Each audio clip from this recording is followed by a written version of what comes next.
Mesela ıtır. Yaz aylarıyla beraber yani bu havalarda ne oluyor? İnsanlar terliyor, bir de rüzgarda kalıyor. Ne oldu? Grip, üşütme, nezle. Burnu akıyor foşur değil mi? Her tarafından böyle fıskiye gibi vatandaşın terler boşalıyor sürekli. Terliyor. Soğuyor, rüzgardan üşütüyor, grip oluyor, nezle oluyor. Yazın üşütmek daha kötü. Grip olmak, nezle olmak daha tehlikeli. Zatürre falan yakalanır. Allah korusun. Tedavi olmasa bronşite yakalanır. Şimdi bu Afrika ıtırı, Afrikalılar buna umkalabo derler. Umkalabo. Yani ne demek? Her derde deva demek. Zulu dilinde, Afrika dilinde. Bu 50 bin kişi üzerinde denenmiş.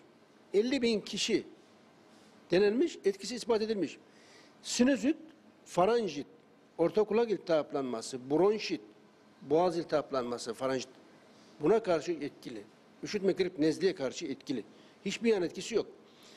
Bu Afrika, Güney Afrika'da madenlerin, elmas madenleri ve orada çok altın madenlerini keşfinden sonra ne oldu?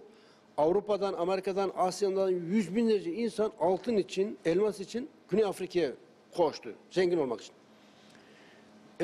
Yatacak yer yok. Herkes istif. Yan yana ne oldu? Salgın hastalıklar başladı. Verem. Binlerce insan veremden, zatürreden ölmeye başladı. İşte bu hastalanan insanları Afrikalılar, Zulu kabilesi Afrika ıtırı ile verem hastalarını tedavi ettiler. Ve böylece bu veremi iyileştiriyor, zatürreyi iyileştiriyor.